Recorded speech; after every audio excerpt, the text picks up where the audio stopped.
Today on Cover to Cover, we're going to be talking about history, Seattle's history, discovering your own family history, and a historic branch library. Hi, I'm Sharon Griggins, and on this program we'll be featuring a tour of the Seattle collection, which offers everything from early explorers' journals to a biography of Jimi Hendrix. Then we'll be talking with people who are tracing their own family history with the help of folks here in the Genealogy Department.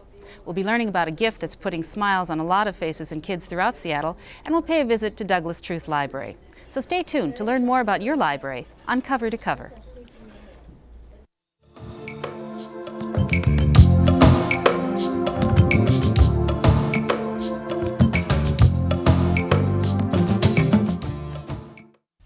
Local history occupies a special corner of the downtown library, the Seattle Room. There you can browse the thousands of items that make up the Seattle collection. What you could say that the Seattle collection is for is to make the materials of Seattle's history available to the people that own it, which is the population of Seattle. And so it's an attempt by the library both to collect things from the past and from the present and make them available to all of us. The Seattle collection began in the 1920s and has since grown to include over 30,000 volumes about Seattle's people, its environment, and industries. Going through parts of the collection is like taking a trip through your grandmother's attic, if your grandmother saved everything. We started with the journals of early explorers. People are allowed here to be able to come in and see an explorer's journal from, in this case, this is the Mears voyages made in the years 1788 and 1789 from China to the northwest coast of America. One of the things you can see just from these pages how old they are, but one of the fabulous things about these old journals and explorers' records are these prints that they had. And this one is the entrance of the Straits of Juan de Fuca. What would it have been like to say, I mean, first of all, how would you have known what this was, that this was an entry into an inland sea? You can see how early guidebooks of Seattle were written to lure settlers west with promises of big trees, clean air, and water, especially in the 1890s when the city played a key role in the Klondike Gold Rush. This would have been a pamphlet that was distributed to tell people about going to the Klondike. And this one looks like it was actually published in Seattle because what they're talking about is if you're going to go to the Klondike, come here to Seattle as your point of departure because we can outfit you. And so it's giving you a list right here of what are all the supplies for one man for 1 year. And then what the best dressed Klondike person would wear. Yeah. Here we've got heavy underwear, wool socks, wool mitts, and clothing, suit oil clothing, must have been oilcloth. Snag-proof rubber boots. I wonder what those were. Wow. Another important part of the collection includes cookbooks and other materials that show how ordinary people lived. This was a guide that a new bride would have been given as a gift or maybe would have bought herself. And it really, again, gives us a picture into the past. What would you have needed to know as a woman in those days? And this one, let's see, what's the date on this? To embarking on your new life as a married woman. I think sometimes we think life in the past was not at all like our own life, that they were just completely different. And when you look through something like this, you realize that in some ways things were very different. And in other ways things were similar, some of the same concerns. How to make a good hollandaise sauce. How to make a good hollandaise sauce. How to save a person on fire. Along with the many published materials, there are also scrapbooks and clippings which give you another view of history. Some of our most unique materials are these scrapbooks or ephemera. And those would be scrapbooks that somebody put together that just had a passion. We've got a collection of scrapbooks about the Seattle schools that was put together by Mr. Costello that was a topic of interest to him. And they have pictures of the old classrooms of all the students in the classrooms from 1901. You can see the teacher, you can see the knickers that they're wearing, their button shoes. So that is something that's never been published. We've got the only copy. Other scrapbooks, there's scrapbooks of newspaper clippings, a scrapbook of newspaper clippings about the Japanese internment during World War II. In something like that, you can get a sense of what this meant at that time, what were the community feelings, what's represented in those newspaper articles. Other scrapbooks may be of have materials like the invitation to the Nordstrom dinner, showing off spring fashions. What would you have in 1956 have eaten at a dinner at the Olympic Hotel? It's the individual items that make up what life was like at another time. Then there are maps, real estate maps, fire insurance maps, and even tourist maps that chronicle the growth of Seattle. When I open up an old map from another time period, 1950 road map for Seattle, I really have a sense of what it means to drive down that street. Where would the gas station be? The freeway wasn't there. How would I have gotten up to Green Lake? It's a picture back into another time period, and I can imagine myself, and I see that other people, it helps them to imagine themselves in another time, in another place. The Seattle collection is as varied and interesting as our city itself, and its most important aspect is the sense of history it passes to its users. For more information on the Seattle collection, attend one of 4 special tours with librarian Susie Reynolds this month.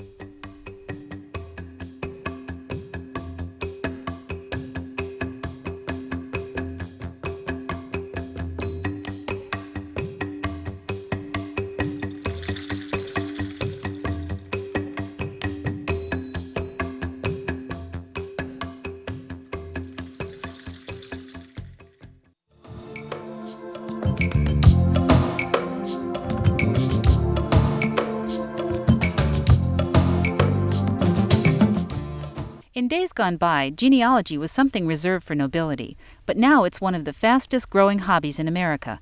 Everyone is searching for their roots. Why? We asked genealogy librarian Darlene Hamilton.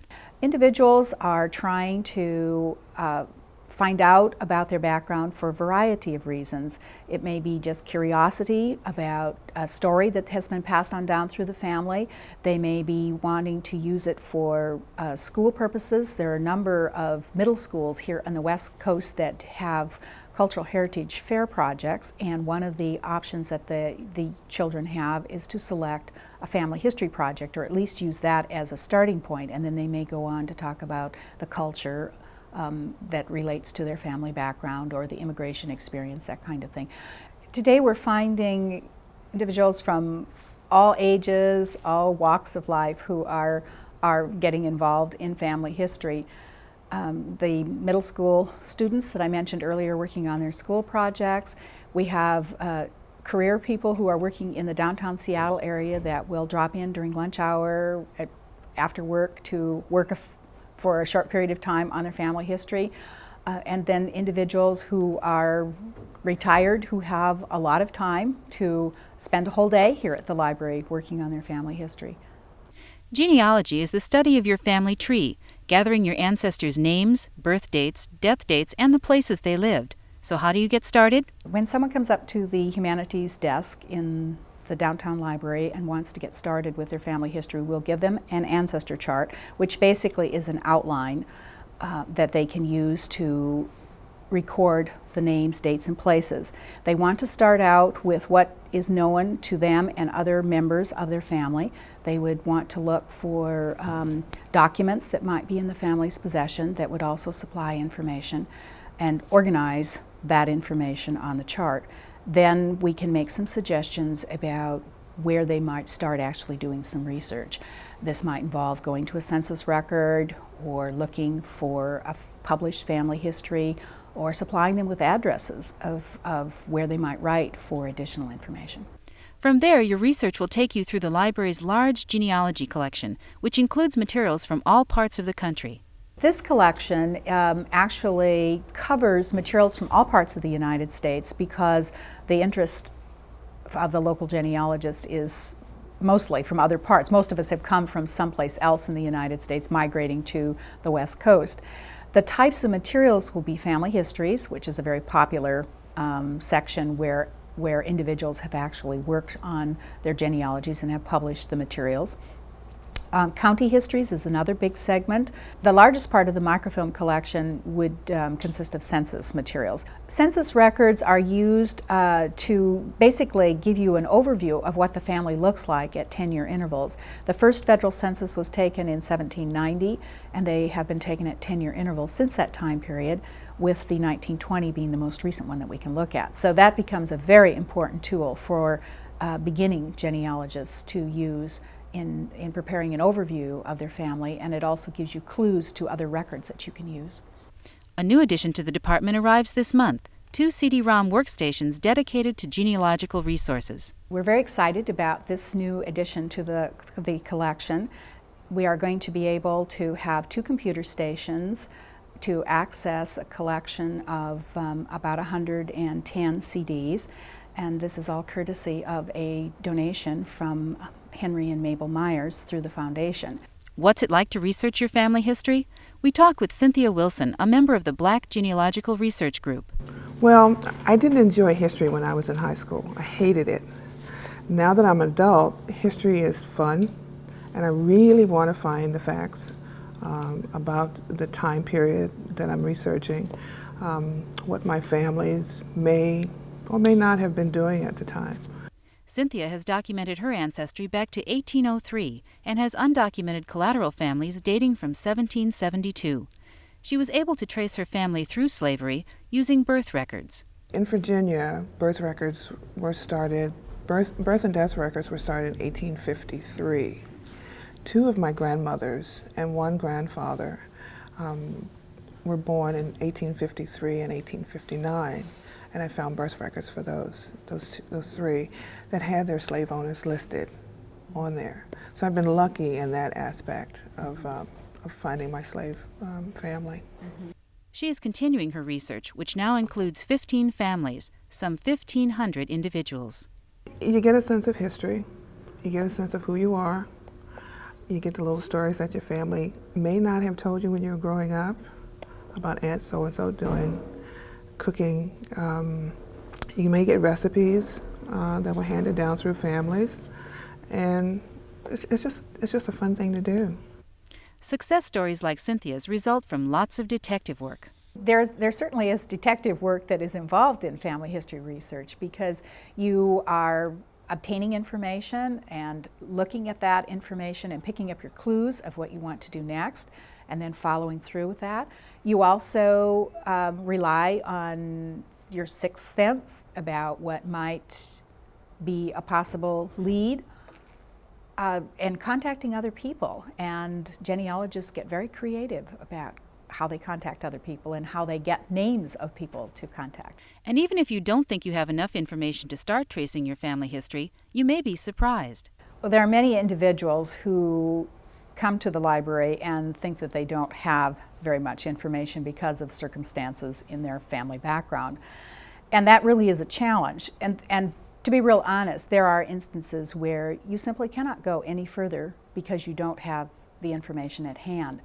However, in conducting an interview, oftentimes we can find that there are little bits of information that will offer a clue, that we might suggest a place that they might write for information, or a less obvious source that they might try to contact. Cynthia agrees that the help she received at the Genealogy Department was invaluable. Oh, there are wonderful people down there, and there are so many other people down there who are doing family research. And you see people sitting at the table with stacks and stacks and stacks of books, and it's just wonderful. So, if you're thinking about researching your family, check out the following classes and events offered by the Genealogy Department this month.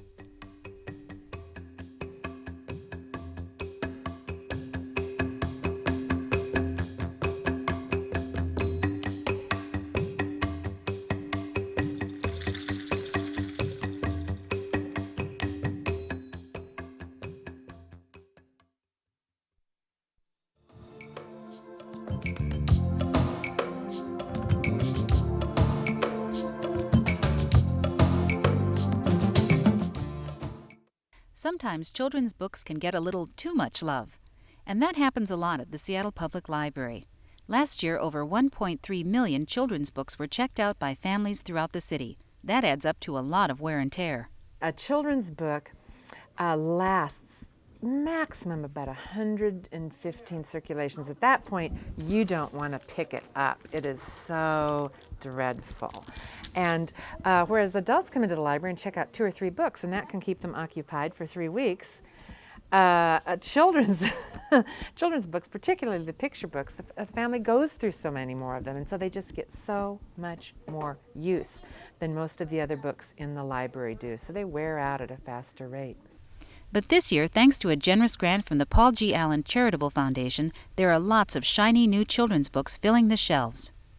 This gift will enable us to buy 40,000 new picture books for children, as well as some homework materials and some books on tape. The $500,000 grant has allowed children's librarians across the city to go on a much-needed book-buying spree for their patrons. Having new materials is so wonderful because our books are read to death. They fall apart so fast because children love them, literally love them to death. I had a 120-page order sheet, and I just had fun going through, looking at all the wonderful titles, marking things, and saying, these kids are going to be crazy about these books. It was a wonderful feeling. At Northeast Library, Gail Richardson stocked up on children's classics. It was just one of the biggest charges of my career. And 10 of these, 6 of these, 8 of these, and I knew I needed them, and the children needed them. And she doesn't anticipate any problem finding space for all the new books. Oh, I don't have any anticipation of problems in storing these books. They will go out the door immediately, and like a juggler with balls in the air. They will be out all the time. There's something magical about opening a brand new book, and there are thousands of new children's books just waiting for you at your local library.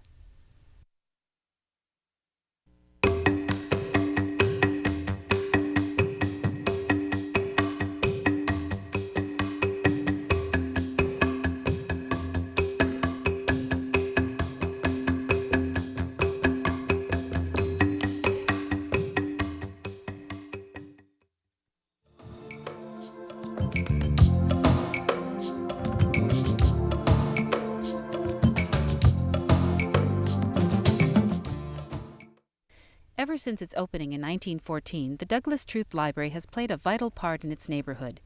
Located on the corner of 23rd and Yesler, in the heart of the Central District, the library has long served the area's changing populations. This library, historically, has always been sort of like a crossroads. At one time it housed the Yiddish collection, one time it housed the Japanese collection, and one time it had a large Italian community here. Now it has a large African American community with the African American collection. So for me, with interest in history, working with the African American collection, working with the diverse population, it's like I'm part of this continuous historical tradition of this library, serving all sorts of people continuously. In 1975, the community was invited to rename the library and selected Douglas Truth in honor of African American heroes Frederick Douglass and Sojourner Truth. This is a very interesting community. It's one of the most constantly changing neighborhoods in the city. Demographically, it has always been that way. Waves of people have moved through this community and absorbed a way of life and then moved on, and the library has always been kind of central to that. But throughout its history, the library has kept to its mission, serving the many and varied informational needs of the community. The library is intentionally a low-threshold service, so you can walk in and all the resources are available to you, and we exercise our ingenuity to make them available. But you see people come in and they're unfamiliar with the library, and they gradually learn how to use it and use the resources, and they acquire skills and knowledge that they translate into other things, and then they move on, and it's really quite wonderful to be part of that. A major feature of the Douglas Truth Library is the large and well-used African American collection. The collection began in 1964 as the Negro Life Collection, and it was started with a generous gift by the local graduate chapter of the Alpha Kappa Alpha sorority. Through the years, we were given gifts from the sorority as well as community members. In the 80s, the library system received a grant, part of the Library Services Construction Act grant, and the name was changed at that time from the Negro Life Collection to the Afro-American Collection. The collection has both a public interest focus as well as a research aspect to it. There are approximately 7,500 titles of books. We also have magazines and newspapers, as well as videos here centered in this room here at Douglas Truth. We receive requests from around the state as well as around the country for the use of materials here. The library is a popular gathering place for the neighborhood, especially among the many young people who use it as a place to study, use the computers, and meet friends. My sense is the kids see this as a real safe place. This is a place where they meet their friends. It's a place where they get information.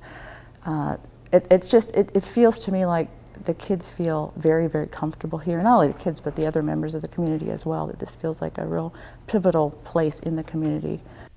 Along with regular library materials, there are also story times, a meeting room that is extensively used by community groups, and a computer lab. I mean, there's information here for everyone. I mean, for that person who's trying to get their GED, for that kid who's trying to do a report on France, for this person who's trying to get their citizenship, for this person who has this fabulous new old house that they're trying to restore and so on. There are books here about restoring your old house, etc. So I think this library is important in this location because of all the resources we have and the population that we serve. The Douglas Truth Branch, continuing its historic tradition of bringing information to its neighborhood.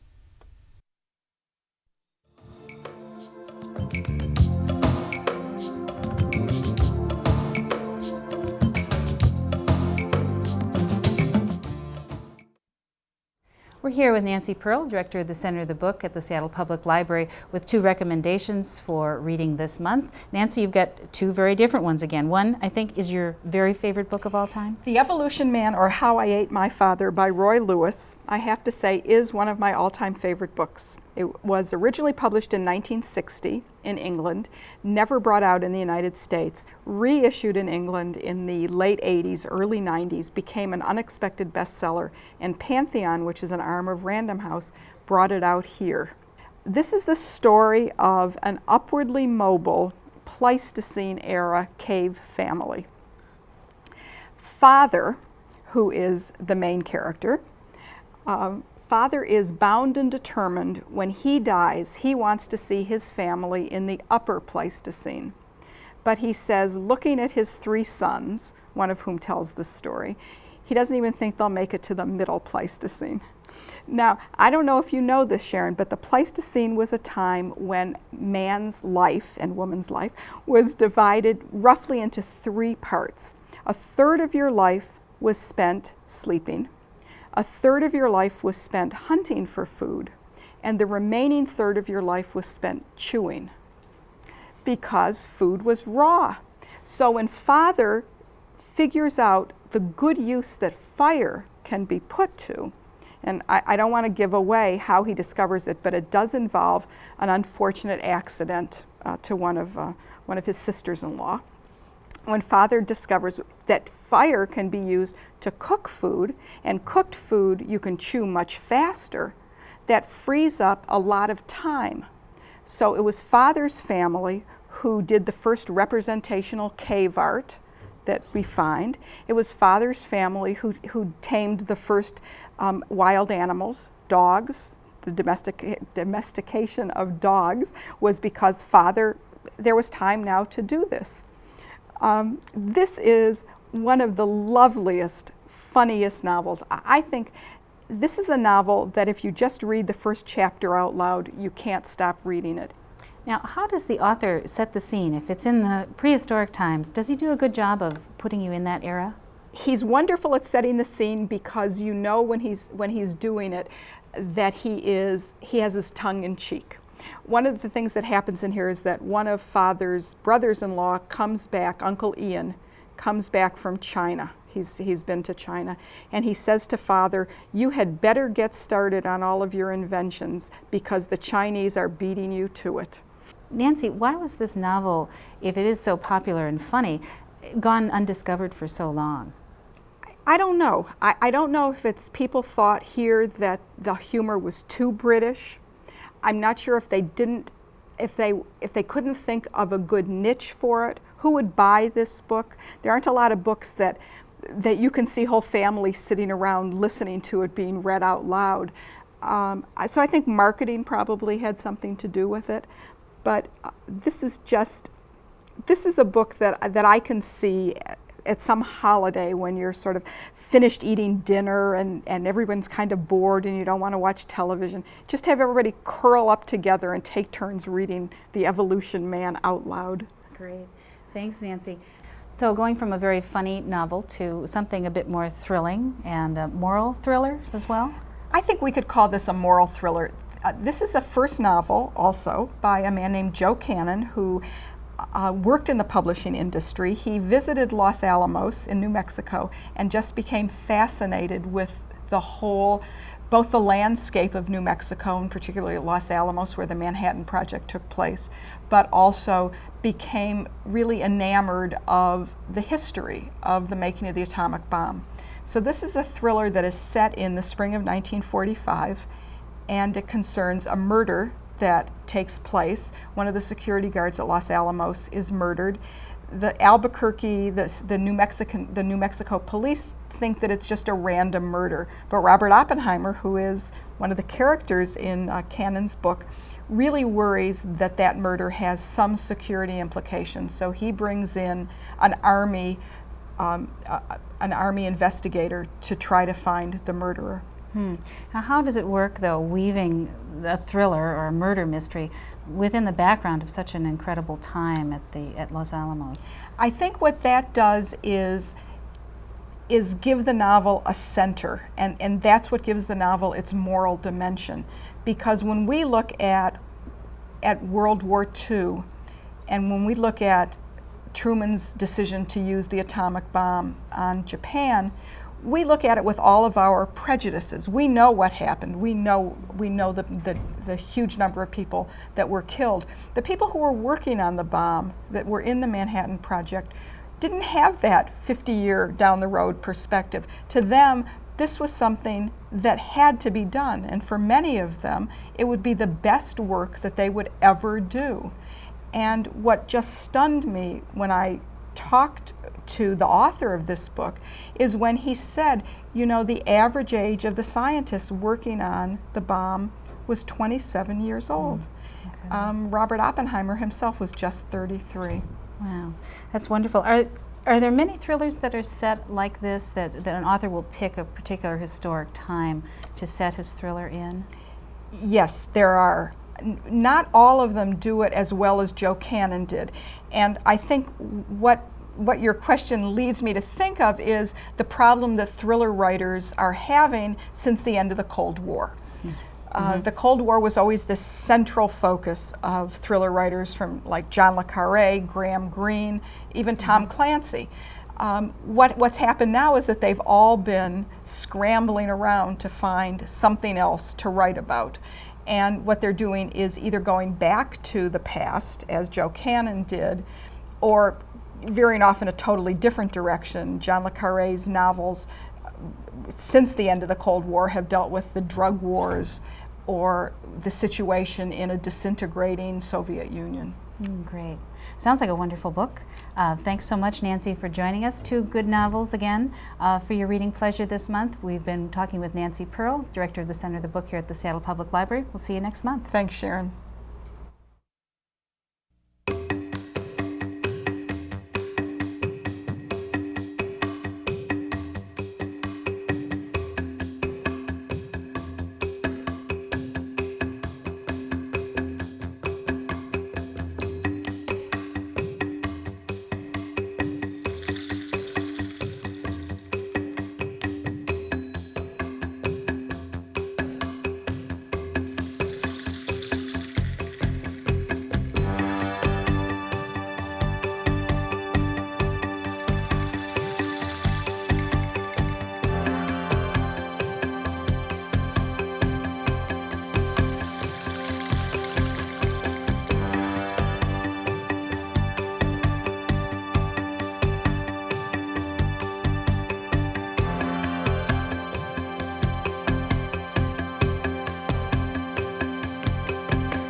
So that's our show. We hope you enjoyed it and learned a little bit more about all that's waiting for you here at the Seattle Public Library.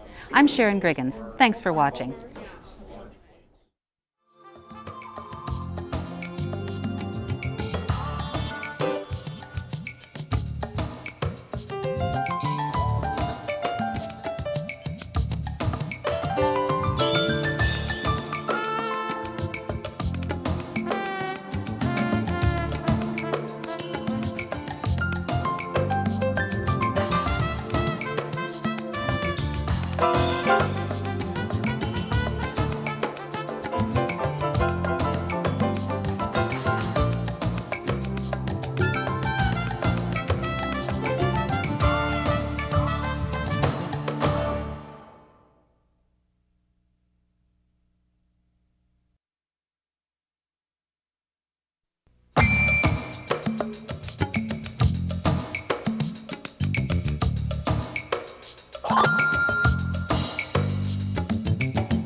The Seattle Public Library is here for everyone to use. That means even those with limited reading skills, or people who've recently arrived from another country. Hi, I'm Sharon Griggins, and this month on Cover to Cover, we'll be talking with the people who provide and use literacy and English as a second language programs here at the library. We'll also be talking about a very popular program, Raise a Reader. We'll be touring the newly organized Travel Information section and visiting the Beacon Hill branch. So stay with us on this month's edition of Cover to Cover.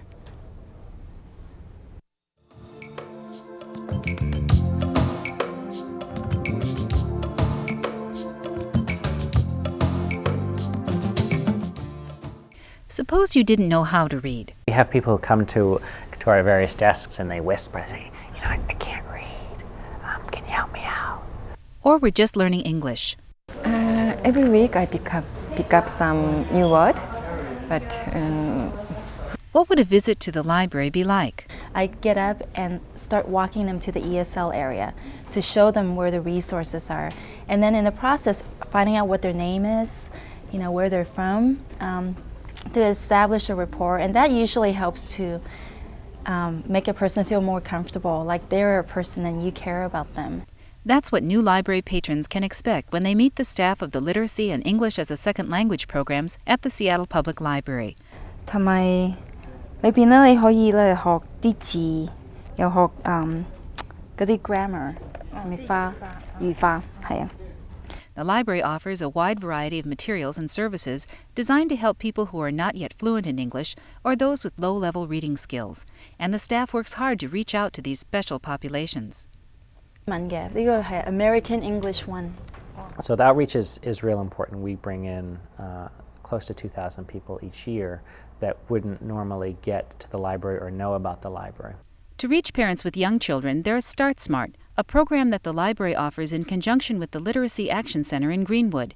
Here, the emphasis is on family literacy. The goal of Start Smart is really to incorporate the whole idea of literacy and family literacy, reading books, reading with your children, into a setting in which we bring parents and children together to read books, to spend some time in a library, to talk about some issues that are important to them in terms of their parenting, and to introduce children's books and parenting books to the parents that are participants.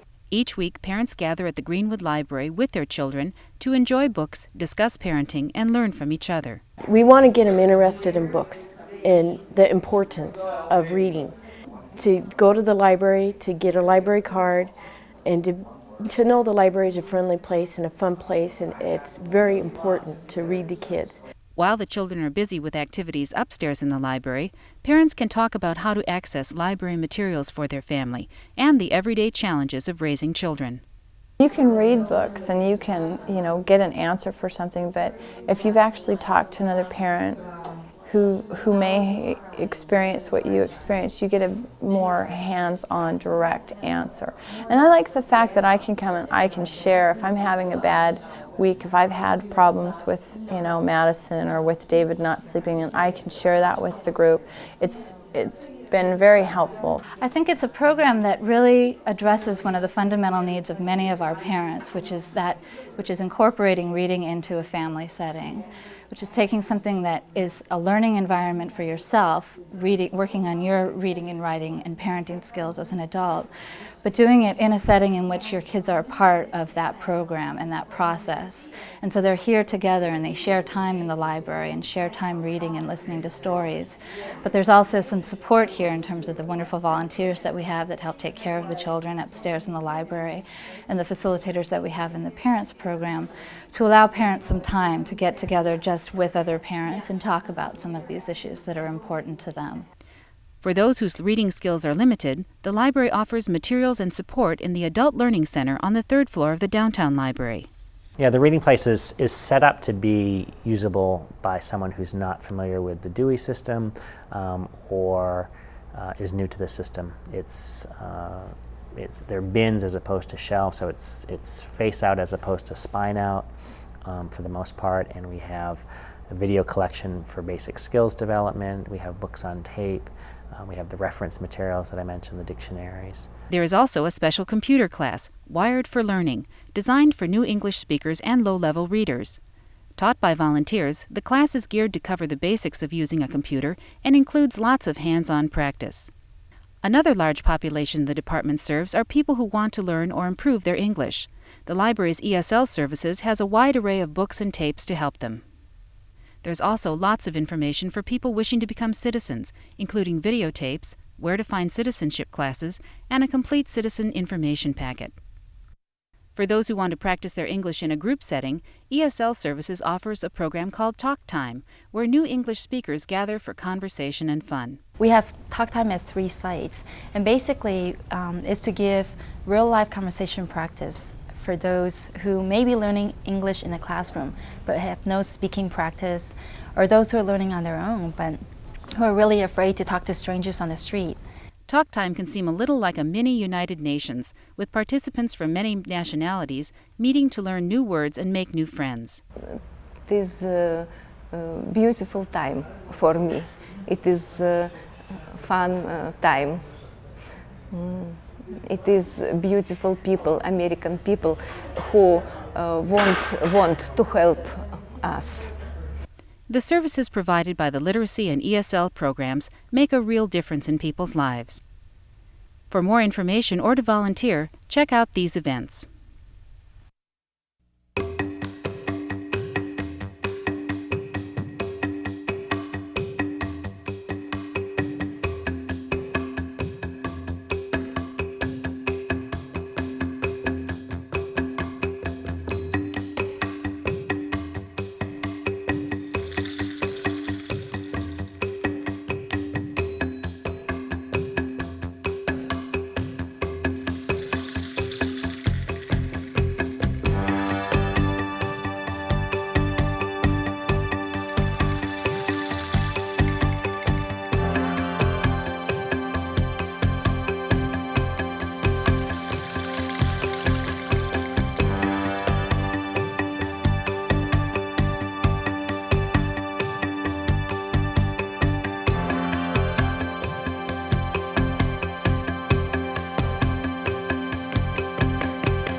Octavio Ortega is only 12 hours old, but he's already received his first book from the Seattle Public Library, thanks to the Raise a Reader program.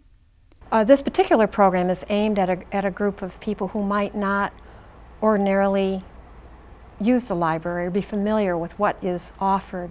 So not only does the program attempt to teach young parents the importance of reading to children, but also hopefully to introduce them to the library so that they'll know its resources and so that the parents as well as the children will become lifetime users.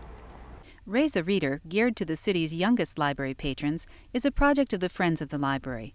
Every other month, library volunteers assemble over 800 Raise a Reader packets to be delivered to area hospitals. There's this little Read to Me t-shirt for the babies, and there's a copy of Goodnight Moon, which is a wonderful introductory book for the smallest children.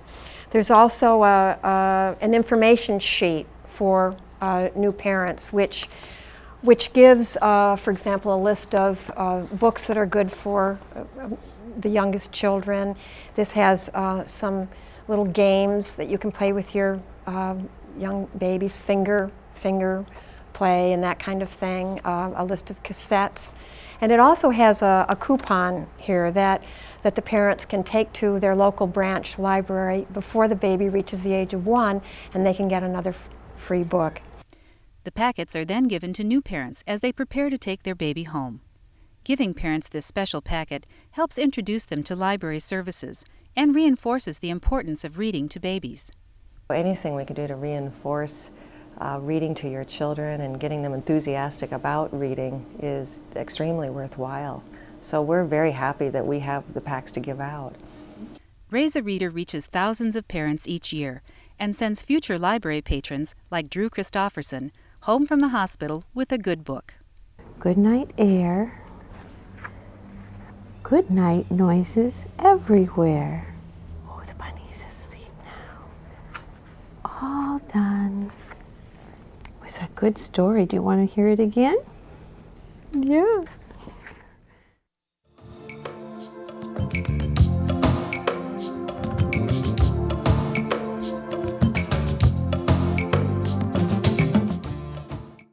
The Beacon Hill Library is the smallest branch in the library system, operating out of a storefront on 15th Avenue South. But despite its size, the branch plays a key role in the life of the neighborhood. I really feel it anchors the neighborhood. It's certainly one of the strong institutions, along with the community center on Beacon Hill. That plus it's really a meeting place, I think, for lots of people on Beacon Hill. It sits at the crossroads right here at the major intersection of Beacon and 15th, and it's just now that we've had expanded hours, it's just has been a real meeting place, I think, for people. Beacon Hill is a blend of many cultures and has one of the highest number of young children in the city.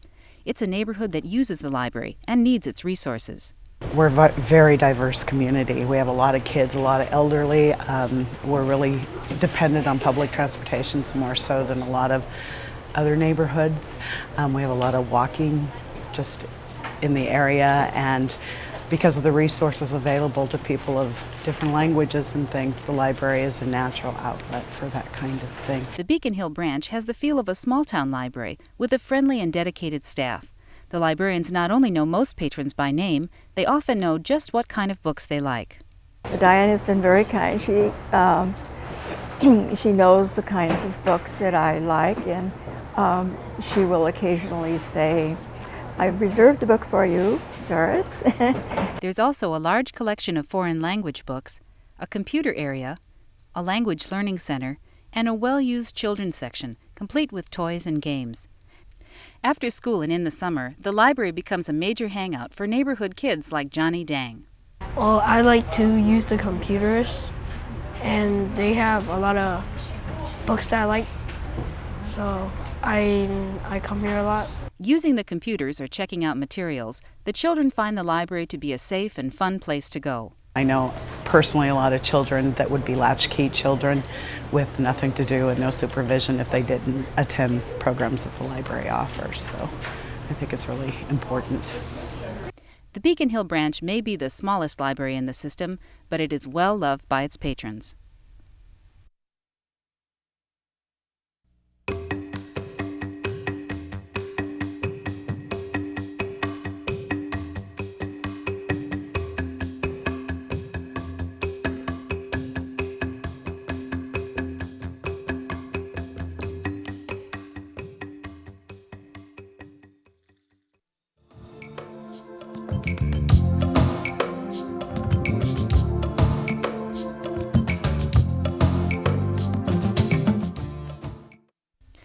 say you're planning your next vacation, maybe an adventure to the Far East, or just up into the mountains. Before you head to your travel agent or spend a lot of money buying guidebooks and maps, consider a trip to the new travel section of the downtown library. To find out what kind of travel information the library carries, we talked with librarian Mary Douglas. We have a lot of information about destinations, and essentially a lot of people would like to look at a guidebook on a certain area for travel and description kinds of things, and so we have a vast array of those travel guidebooks for particular cities, countries, regions of the world, and that's a place that people start a lot. Also, we have videos. We have a whole selection of travel videos. People are interested in visually seeing some sort of indicator of where they're going, and the travel videos do that very well. And we also have magazines, travel magazines, and we have background information about countries so that if people are interested in what they need to travel to a particular country, if they want to have passport and visa information, that kind of thing, they want to know about any security risks or how to eat the food in a particular country or whatever. All of that information is here within the library system. We also have language learning materials as well, and people are interested, say, in learning French or Spanish or whatever language of the country that they're going to. We have basic cassettes, audio cassettes. We also have videos that are language learning, as well as basic books and reference material for language learning. The department also holds a huge map collection, so you can get a good idea of where you're going. We have maps that are essentially basic state or road maps, or country maps, and all of those you can check those out, so we call those circulating maps. We also have a lot of maps that are focused on our outdoor lands, like our public forests, national forests, and national parks, and so forth. For those with limited travel budgets or little time, the library also holds lots of information about destinations that are closer to home. If a family wants to hike with kids or whatever and are looking at places that are close into the city, we have that kind of information as well. And we're trying to really emphasize that sort of unique brochure or trail map or whatever that is hard to pick up and might be available in a variety of different places, and we're trying to bring them all together here. Brochures from the Department of Natural Resources, state park information, national forest, ranger district, special hiking information, that kind of thing. Travel advice is no longer limited to guidebooks and brochures, though. The Internet carries a wealth of information, if you know the right sites. Well, we have recently debuted a class that we are teaching to the public called Traveling on the Web. And what we're trying to do in that class is basically give people an overall orientation to what's available on the web about travel. It's such a huge area on the Internet. It's almost overwhelming about what's available. And so we're trying to steer people to starter sites or the sort of global travel directories that would have information about how to get to a destination information, all of these things that I've spoken about relative to the aspects of travel planning that people are interested in. So the next time you're planning a trip, whether it's to Hong Kong or just the Issaquah Alps, be sure and check out the library's resources.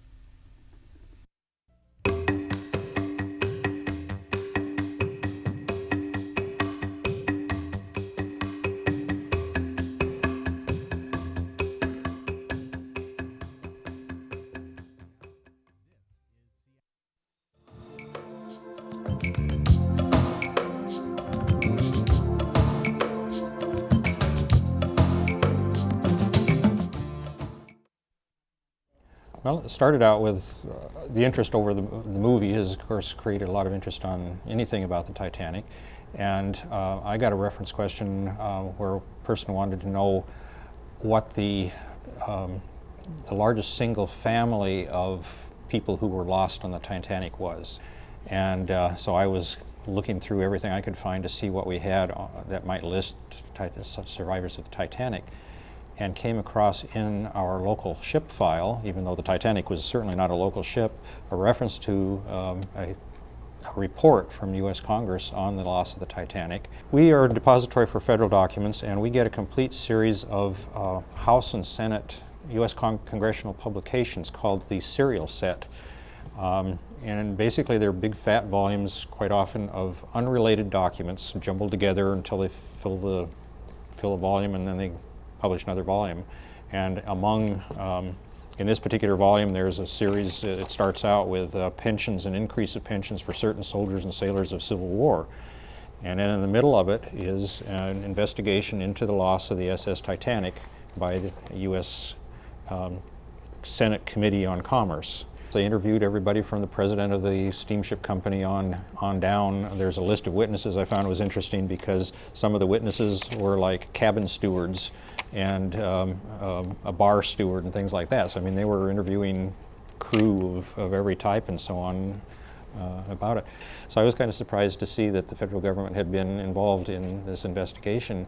We think of investigations of modern disasters. You know, you see it like the Pan Am flights, and you know, any of those disasters, their investigations go on reconstructing planes and everything else in an attempt to find out why and to avoid it happening again in the future and so on. And in 1912 they were doing the same thing.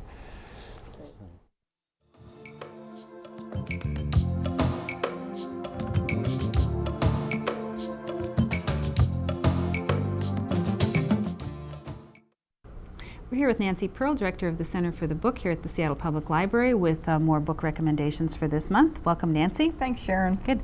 Keeping with our travel theme for this month's show, you have a wonderful travel book, which I've also read. Oh, good.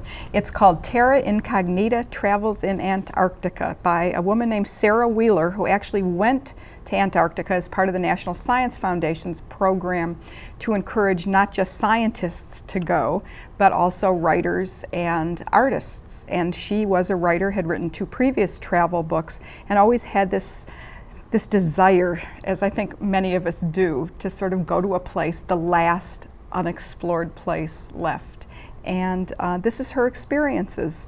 What I liked about the book is what a great travel companion Sarah Wheeler is. I always like it when people don't take themselves as seriously as they might, and she certainly can laugh at herself and can look at herself in a very, very realistic way and make mistakes and ooh and ah and all the things that we might do if we went to Antarctica. Right.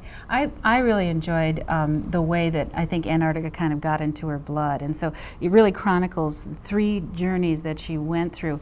And I think it is interesting when you go to a place that is so unusual, how it becomes a part of you and how you never really are the same again.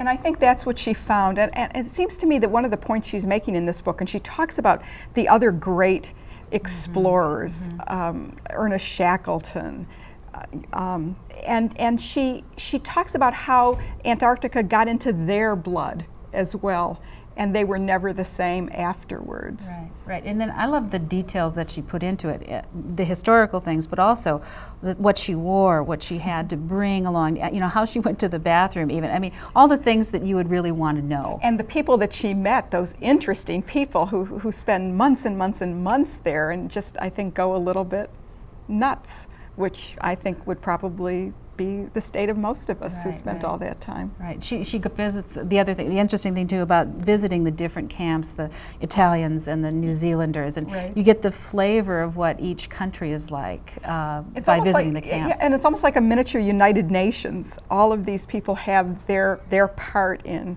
Antarctica.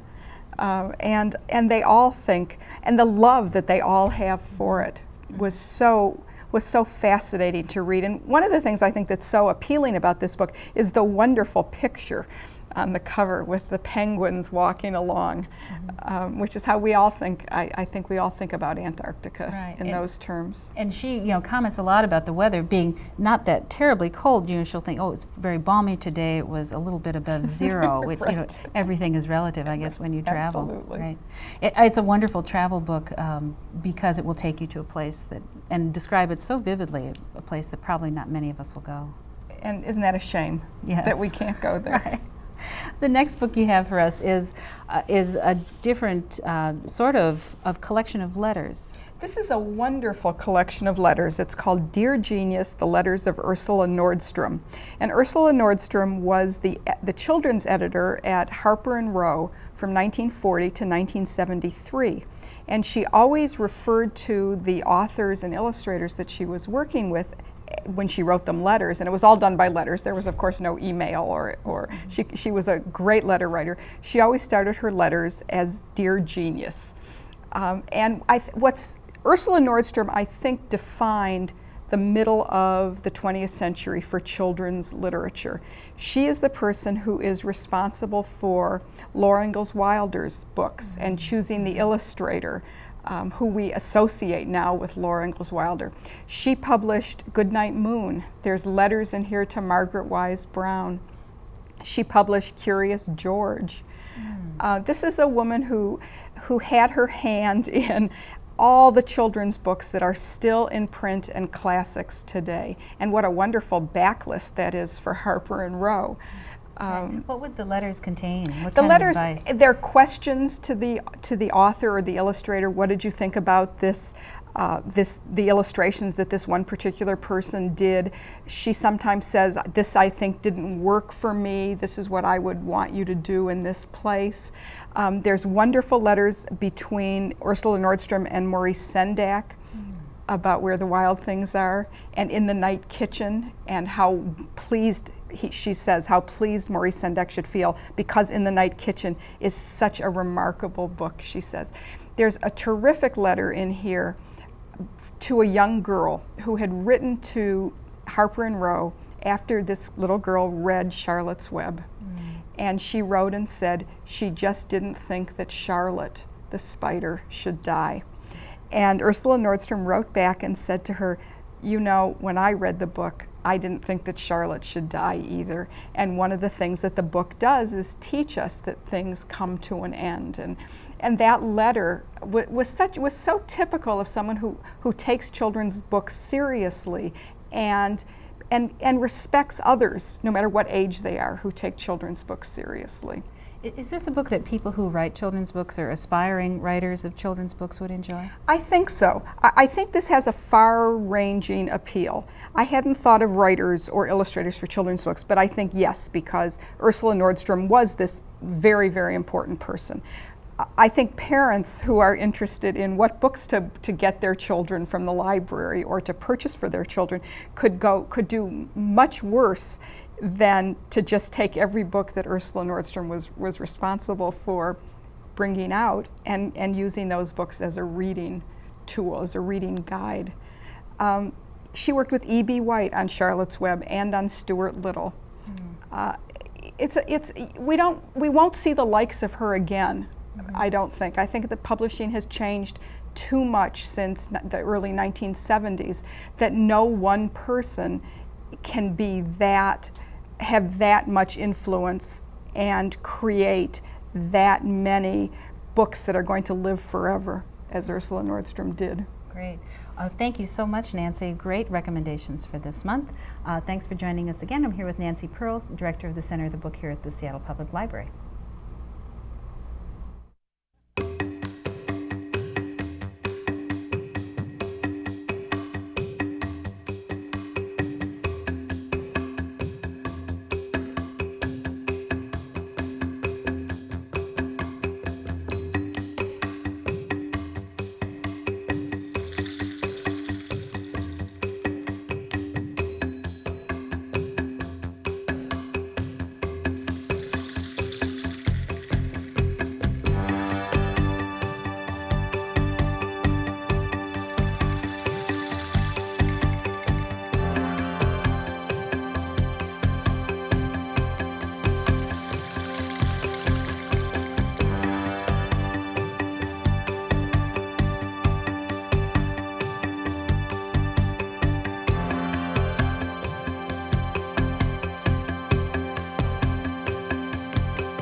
So that's our program for this month. We hope you enjoyed it and learned a little bit more about your library.